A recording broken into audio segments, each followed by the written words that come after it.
The palace hall shook with the emperor's roar. His voice like a thunderclap that silenced every noble, guard and servant.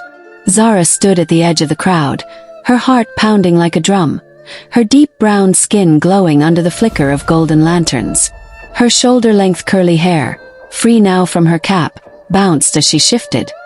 Her warrior's tunic replaced with a simple blue robe that hugged her frame. She was no longer Zari, the boy who'd tricked the tournament.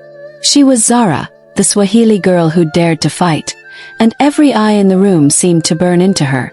The emperor's words echoed in her ears. Raiders from the north threaten Chang'an.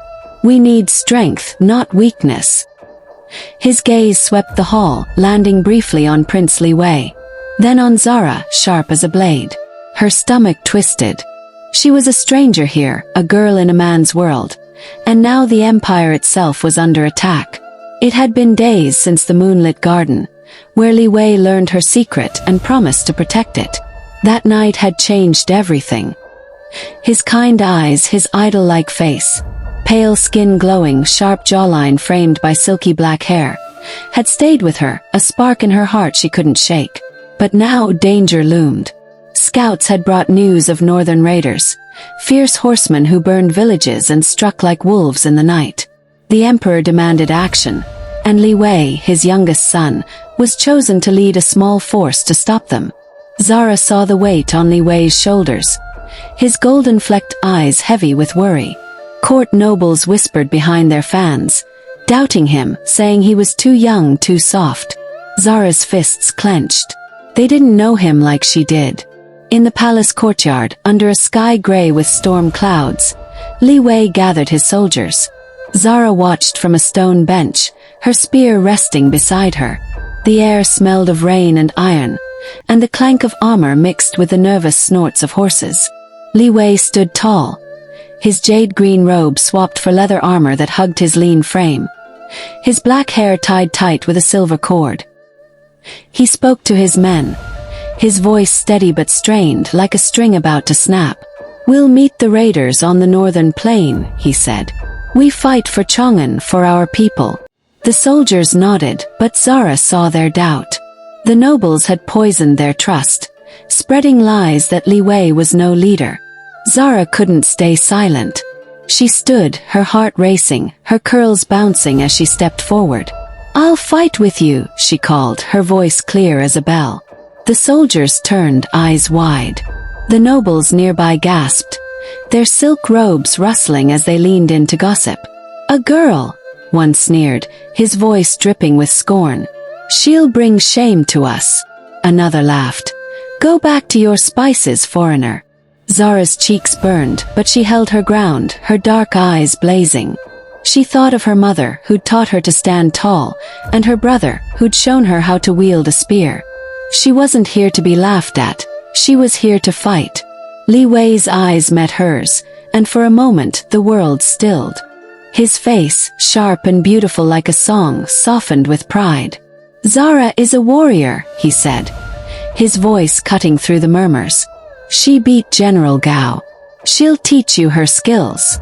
The nobles huffed, but the soldiers looked curious, some nodding. Zahra's heart swelled, a mix of fear and gratitude. Li Wei believed in her, and that belief was a fire in her chest, warming her against the cold stairs. Training began at dawn the next day, on a field outside Chang'an's walls. The grass was damp, the air sharp with the promise of rain. Zahra stood before 50 soldiers, her spear in hand, her deep brown skin shining under the weak sun. She felt small, exposed, a girl from a faraway land teaching men who'd never seen her home. But Li Wei stood beside her, his presence like a shield. "Show them," he said softly, his golden eyes warm. Zahra nodded, swallowing her nerves. She twirled her spear, her body moving to the rhythm of her village's drums, a beat only she could hear. Her curls flew as she spun, her spear slicing the air like a desert wind. She showed the soldiers how to dance with their weapons, to move light and fast against the raiders' heavy horses. The men were clumsy at first, their swords clanking, their feet tripping. But Zahra was patient, her voice firm but kind. Step light like you're chasing a gazelle, she said, remembering her brother's lessons. Slowly they learned, their movements smoother, their eyes brighter. One soldier, a young man with a shy smile, called her teacher Zahra, and others joined in, their respect growing.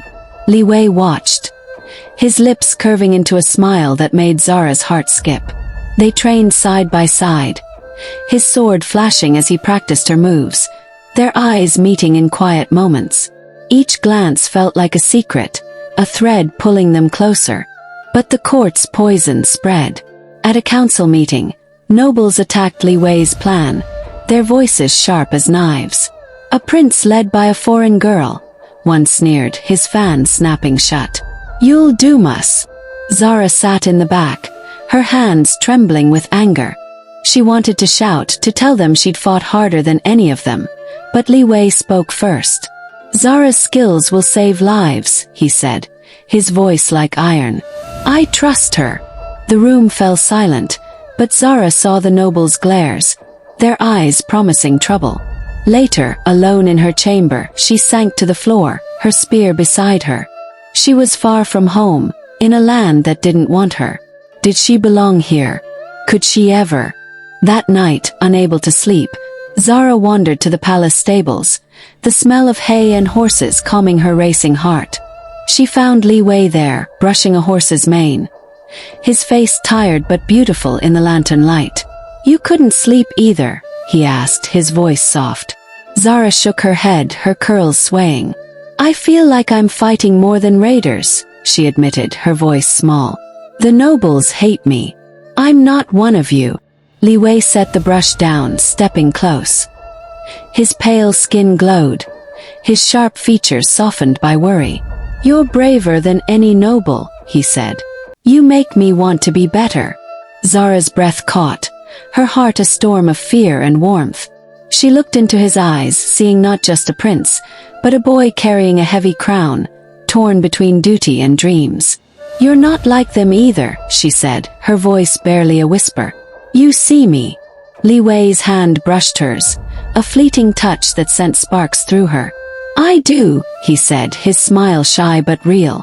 They stood there, the world quiet except for the horses' soft breaths, their hearts speaking what words couldn't. The next day, training grew harder, the air thick with urgency. Zahra taught the soldiers to aim for the raiders' horses' legs, to use speed against strength. Li Wei fought beside her, his sword moving with her spear's rhythm, their movements like a dance. The soldiers cheered, calling them Jade and Ebony, a nickname that made Zahra's cheeks warm. But doubt gnawed at her. She thought of her father, still trading in Chang'an's markets, unaware of her battles. She thought of her village, where the savannah stretched endless and free. Could she stay in this cold, golden palace, where every step was a fight? As the day of battle neared, Li Wei found her by a palace fountain, its water sparkling under the sun. He looked worn, his eyes heavy with the weight of leading men to war. Zahra, he said, his voice low, if we win, it's because of you. She shook her head, her curls bouncing. It's because of us, she said, her heart pounding. Their eyes locked, and for a moment the world faded. No nobles, no raiders, just them. Zahra felt a pull, like a tide drawing her to him, but fear held her back. She was a warrior, a stranger, not a princess to stand beside a prince. Zahra gripped her spear, staring at the horizon where the raiders waited. Her heart was a storm of love and doubt, courage and fear. Li Wei's faith in her was a light, but the noble's scorn was a shadow. She was Zahra, the girl from the savannah, and she'd fight for Chang'an, for Li Wei, for herself. But as the drums of war grew louder, she wondered, could she find a home in this strange land, or would it break her first?